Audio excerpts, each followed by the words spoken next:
Welcome everyone again to another week of Ramban ala Parsha. I want to thank those who sent me suggestions for perhaps the next sefer we can do. It's under discussion, figure it out. But for now, we have the great schos this week of reading Parshas Ki Tavo. And the Parsha begins with the mitzvah of Bikurim. It's a significant mitzvah. It's a milestone for Bnei Yisrael. Just to read a few of the psukim. The parsha means Vayaki Tavo la'aretz asher Adonai Elohecha noten lecha nachala v'yishta v'yashavta ba.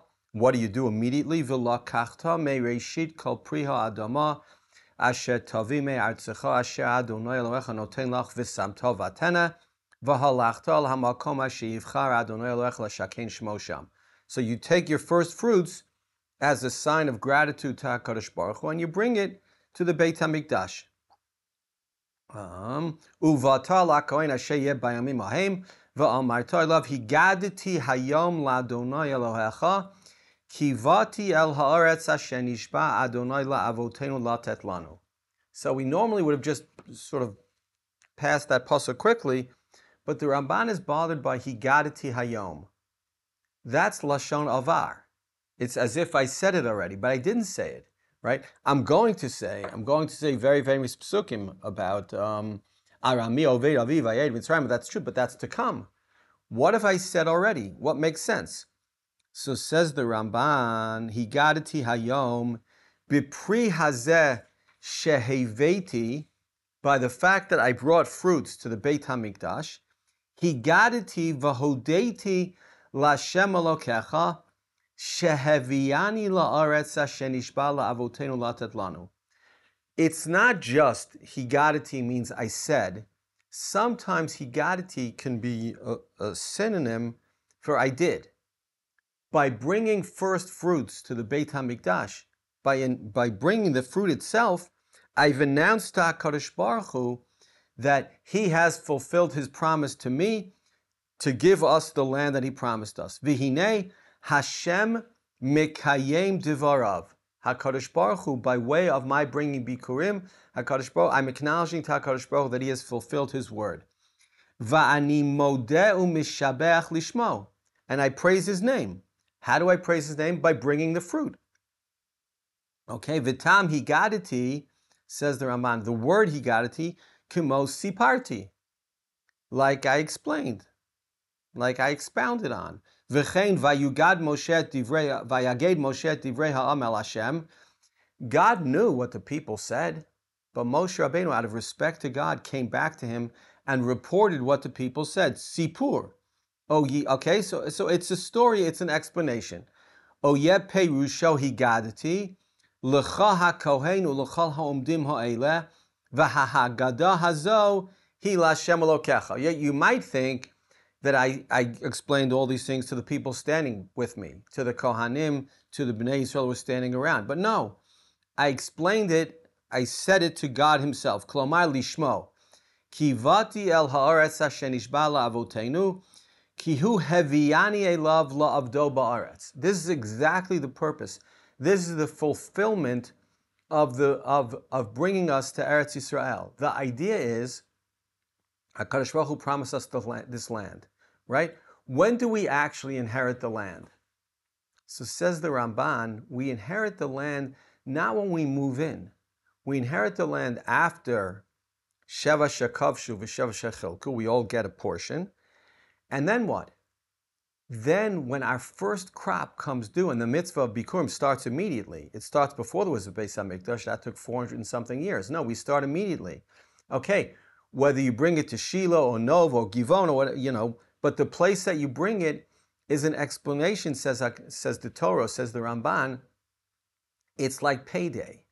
It's like bonus day, right? When I bring my first crop, now I'm saying to HaKadosh Baruch Hu, I really live in Eretz Yisrael, and I'm really grateful to you for bringing me to this land, for fulfilling your promise to the Avot to bring me here, and not just that I live here, but I live here productively. I live here as a person who's making a living, through the land itself. And that's a huge step. Okay, that's the fundamental point. But there's something else that I think the Ramban is hinting at here. And if he's not hinting at, I can't be certain. I think he is. But then we'll just point it out. The mitzvah of Bikurim for the Rambam and for most Monei HaMitzvos is really two separate mitzvos. There's the Hava'at Bikurim, right? That's one mitzvah. And then there's the Kriyat HaParsha. Then there's the reading of our Ami Oved Aviv Vayed Mitzrayim as a technical machlok is how much you have to read.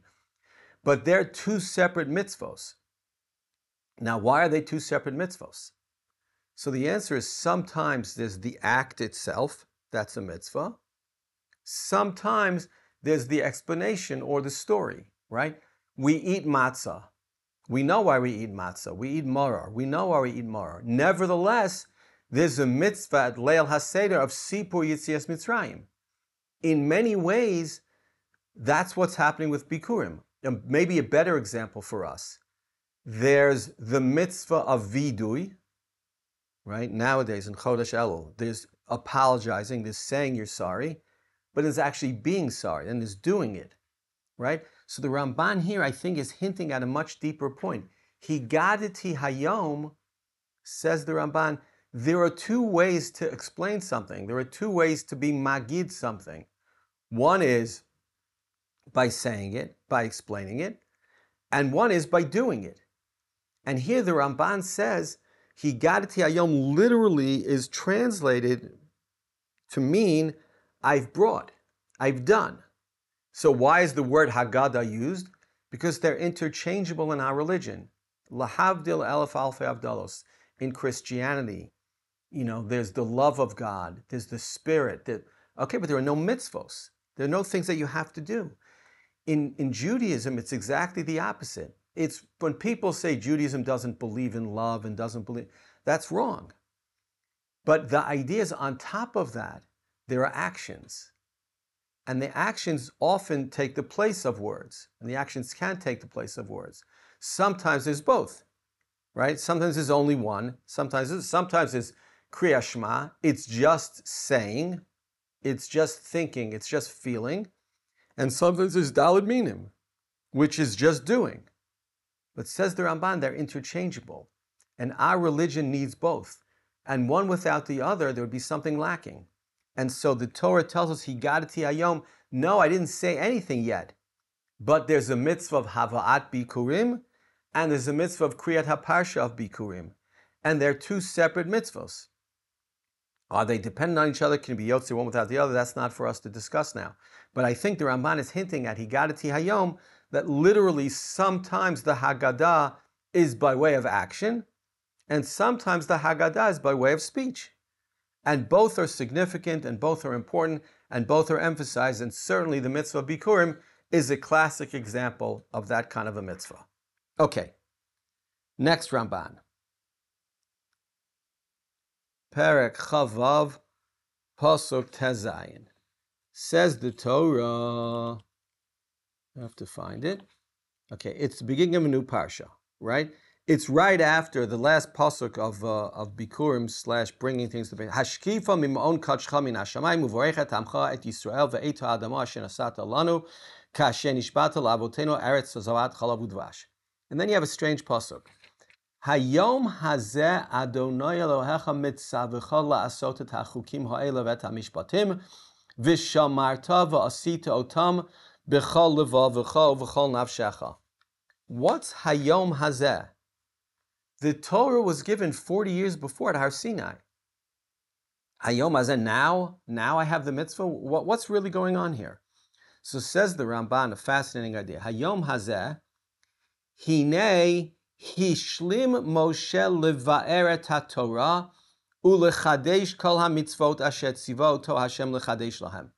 The Ramban says, right now, at this moment in time, and we don't have the date, but the Torah doesn't give us really the date of Matan Torah either. The Torah has this idea that we get the Torah every single day. But says the Ramban, right now, the Ramban, Moshe Rabbeinu was saying, I have finished giving you the mitzvos HaTorah. With this mitzvah of Bikurim, I've completed the mitzvos HaTorah. That's it. Yes, there's still Nitzavim Vayelech Ha'azinu and Zot HaBracha, but says the Ramban, no, Moshe is saying, right now, this is everything you need. Ulekach amar hayom hazeh. Hashem Elokecha mitzavecha la'asot et hachukim u'ela v'et hamishpatim ki kvar hishlamti lecha hakol. I have completed everything. I've given you the entirety of the Torah, chukim, mishpatim, whatever. V'hizkir v'shamarta v'asita otam b'chol v'chol nafshecha v'halev v'hanefesh kvar perashtim. Okay, I've already explained to you why it says b'chol v'chol nafshecha. That's the beginning of Sefer Dvarim. That's in Kriyat Shema, right? B'chol v'chol nafshecha. The Ramban explains what each one is. But here, fascinatingly, says the Ramban, Moshe Rabbeinu is basically saying you could stop reading now. Of course there's more to read, and of course we're going to read more. Of course there's much more. But says Moshe Rabbeinu, I have completed, according to the Ramban at least, I have completed giving you the Torah. The mitzvahs HaTorah are complete. Now, everybody asks, and it's a really, really fair question, wait, doesn't the Ramban think that the mitzvah of tshuva in Parshas Nitzavim is a mitzvah? And even if that's not a mitzvah, or even if you claim that it's an idea that's been discussed before in the Torah and everybody has to recognize that, what about the mitzvah of hakel? That's coming up. That seems like it's in the Taryag mitzvos. Maybe also the mitzvah to write a sefer Torah, kisvu lachem et hashira azot. Hard to know where that comes up and if that's really the source. But hakel seems problematic. So the Achronim will explain, no. Hakel is the review of the Torah. We all have to get together and read the Torah. Technically speaking, it's counted as a mitzvah, but substantively, there's nothing new there. Everything that we're going to review, everything that we have to know, has been given to us by now, says the Ramban, at this point in Parshas Ki Tavo. Okay, I think it's a fascinating idea. You could see it either way, but I think it's a fascinating idea. Now, let's go on to a really, really significant point. Perek Chavav, Pasuk Chavav. The Torah here is going through all the arurs and, according to Chazal, the baruchs as well. So it starts with Arur Aisha Sheyasef Feselu Masecha To Avodat Hashem Masei Dei Chosh V'Sam Basaser Ve'anu Chol Ha'am V'Amru Amen. Right? It's a participatory part of the Torah. It's not like Har Sinai. Now we're standing here, we're participating. And all of a sudden you have the regular ones, Arur Makereu Basaser, Arur Lokech Shochad La'kod Nefesh Dam Naki, and now the last one.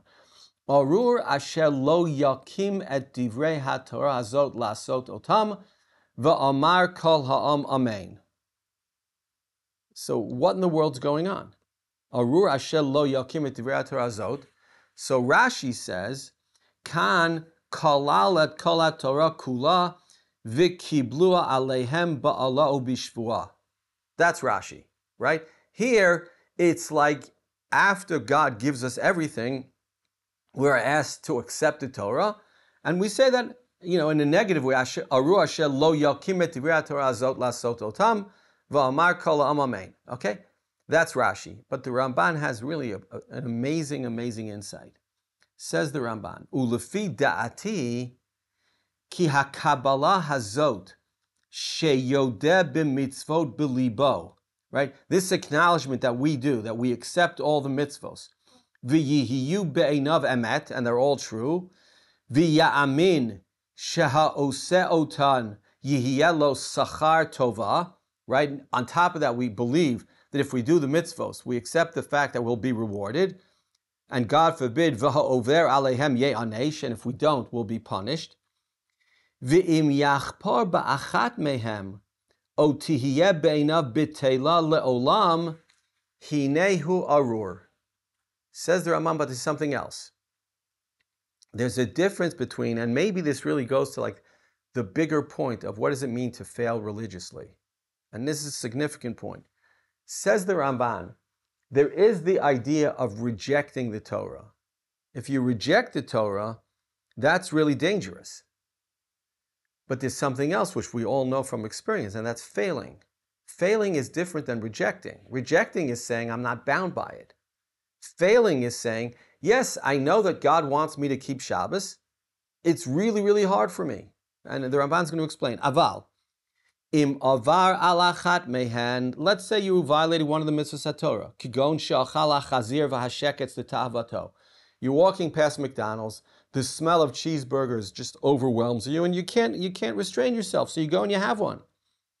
O shala asa sukkah v'lulav la'atzala, with an ayin.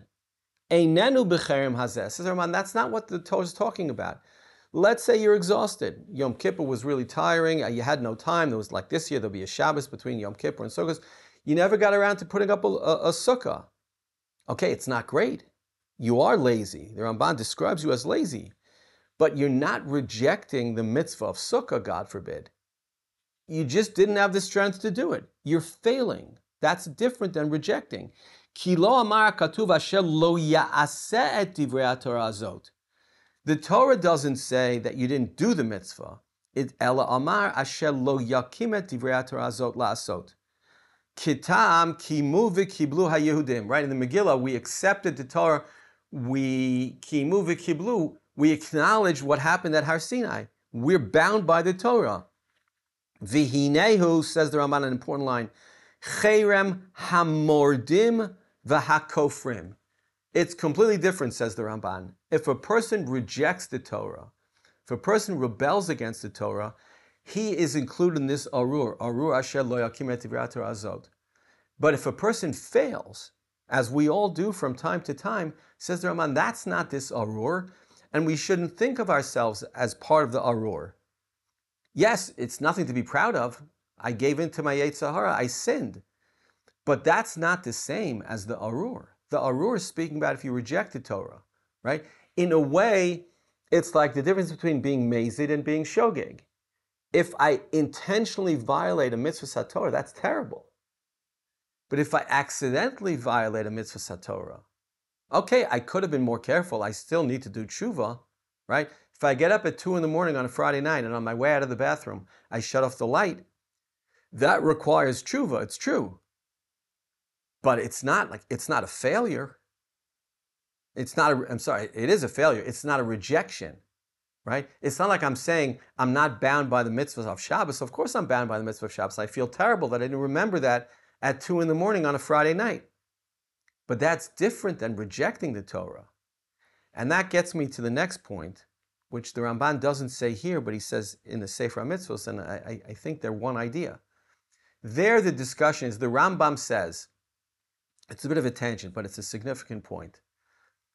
The Rambam there says that every mitzvah d'Rabbanan, right, the lo tasur, authorizes Chachamim to make gzeros. And therefore, every mitzvah d'Rabbanan becomes a mitzvah d'oraisa, more or less. So ask the Ramban the famous question, wait, so what's the difference between the d'Rabbanan and the d'oraisa? We know there are differences. We know that sveika d'oraisa l'chumra and sveika d'Rabbanan l'kula. So what's going on? And there I think the answer is the same thing as the Ramban is saying here, but in a slightly different direction. Let's say I'm going to sleep very, very late at night. And I shut my alarm clock off. I had set it to go to Minyan, but I shut my alarm clock off because I'm exhausted. I'm tired. So there are two ways to do that, right? I think if you shut your alarm clock off, you're making yourself a mazid, right? You're rejecting the authority of Chachamim. You're saying, as people sometimes do when they want to rationalize their failure to keep a mitzvah, oh, who authorized Chachamim to do such a thing?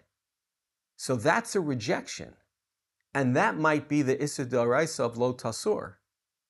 But a person who just sleeps through his alarm in the morning, okay, now you could say he really should have gotten up. And it's true, he should have gotten up. But that's a failure. It's not a rejection. And often I think in our effort to rationalize our failures, we may, God forbid, get to the rejection part, right? A person who doesn't hear Megillah on Purim, it's a really busy day, he's a big machmir in Shalach Manos and in Staka and in Sudas Purim, so he never gets around to hearing the Megillah. So he violates the mitzvah d'Rabbanan, the mitzvah d'Rabbanan of hearing Megillah. But let's say, God forbid, that person says, no, who are the Rabbanan to establish a new holiday? Who are these rabbis who are making me do? That's a rejection of their authority. And that rejection violates the mitzvah Torah of lo tasur. It violates the aseh and the lo taseh. And the Ramban says the same thing here, and I think this is the Ramban's point. Arur asher lo yakim. It's not that I failed. If I failed, okay, I failed. People fail all the time. But if, God forbid, I reject, asher lo yakim doesn't mean I observe. It means I reject the idea. I'm not upholding the idea of the Torah. That's a horrible thing. That's arur. Okay, so we want both. and we strive for both. But much worse is to rationalize our failures by rejecting the authority of the Torah. That's a much worse sin than simply acknowledging, okay, not yet. Maybe this is the answer. I want to suggest this, but I haven't really thought it through, and I want to be careful how I say it. Big fights about gerus, bisman hazeh, and throughout the ages. So it's clear to everybody that a ger who says, I am not bound by one of the mitzvahs HaTorah is not a ger. You can't convert such a person. But what if the person says, I believe that that's what God wants me to do? I have to work on myself, and I hope one day to do it. But right now, I don't really think that that's possible. Is that the same as rejection? So I want to suggest that it's not. And it could be that you convert somebody, and you know that there are mitzvahs he's not going to do. But he's not going to do them because, God forbid, he rejects the authority of the Torah or he rejects that mitzvahs. He has an enormous yetzer hara. He's bound by certain things. He's limited in certain ways, like all of us are. I would suggest that that might be slightly different, and that's based on Arur Asher Lo Yakim Et Divrei HaTorah Zot Lasot Otam.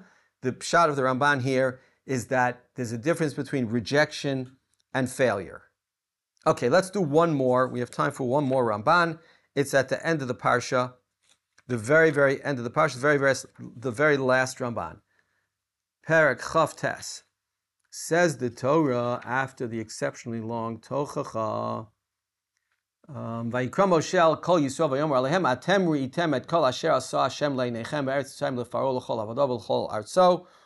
Okay, all these things that God has done, and now skip a little bit. And the Torah seems to be exaggerating a little bit. The Torah says, "V'olech etchem arba'im shana b'midbar lo valus al motechem me'alechem." Right, your clothing didn't get too small. V'n al cholo v'altame al raglecha, and your shoes didn't get too small.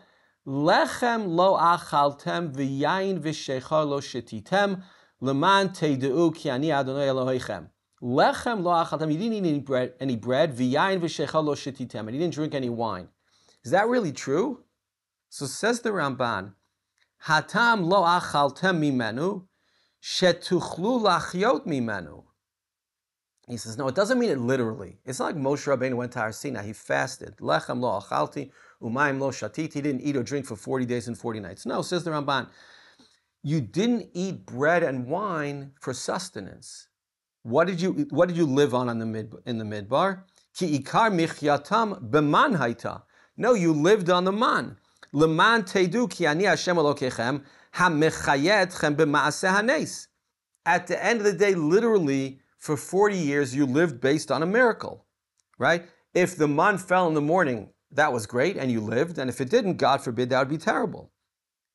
Ve'ein ta'amo shelo achlu lechem klal. Doesn't mean they never had regular bread. Kimo lechem lo achalti umayim lo shatiti, as I just said, like Moshe Rabbeinu said about his stay on Har Sinai. Ki biktzat ha'itim hayal Yisrael b'midbar lechem. There were times where we were close to civilization when we could buy food and drink. Kimo shekatuv, ochel ba'kesef tashbireni ve'achalti umayim ba'kesef titeni v'shatiti kasher asuli b'nei Esav hayoshvim b'seir v'amoavim hayoshvim ba'ar. No, there were times like that. V'rabotenu hizkiru divarim shetagare umot olam mevi'im lahem ba'midbar. From time to time, people sold them wine and people sold them bread. Additionally, says Raman, ve'efshar od ki me'et sheyarad haman ad bo'am el seir lo achlu lechem klal. It could be, says the Ramban, that for 39 and a half years, from the time the man started falling until the 40th year when we came close to civilization, they literally did not eat anything other than the man. But says the Ramban, whatever it is, they lived on the man.